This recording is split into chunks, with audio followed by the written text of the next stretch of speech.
తాజా స్వల్ప ఆధిక్యంలో బీజేపీ అభ్యర్థి అంజిరెడ్డి ఉన్నారు.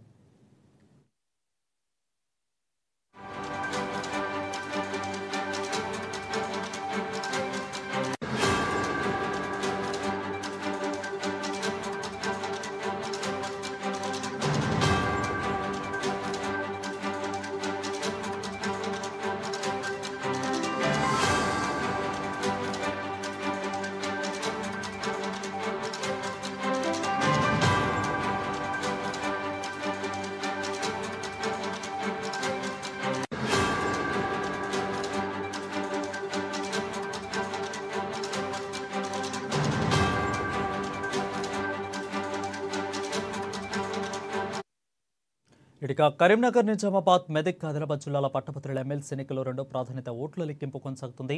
తొలి ప్రాధాన్యత ఓట్ల లెక్కింపులో ఫలితం తేలకపోవడంతో రెండో ప్రాధాన్యత ఓట్లను లెక్కిస్తున్నారు. విచారణకి కావాల్సిన ఓట్లు ఎవరికీ రాకపోవడంతో రిటర్నింగ్ అధికారి ఎలిమినేషన్ ప్రక్రియను ప్రారంభించారు. ఇక ఎలిమినేషన్ ద్వారా ఇప్పటివరకు 53 మందిని ఎలిమినేట్ చేశారు. అభ్యర్థి విజయం సాధించేందుకు 1,11,672 ఓట్లను సాధించాల్సి ఉంటుంది. కాగా స్వల్ప ఆధిక్యంలో బీజేపీ అభ్యర్థి అంజిరెడ్డి ఉన్నట్లు తెలుస్తోంది.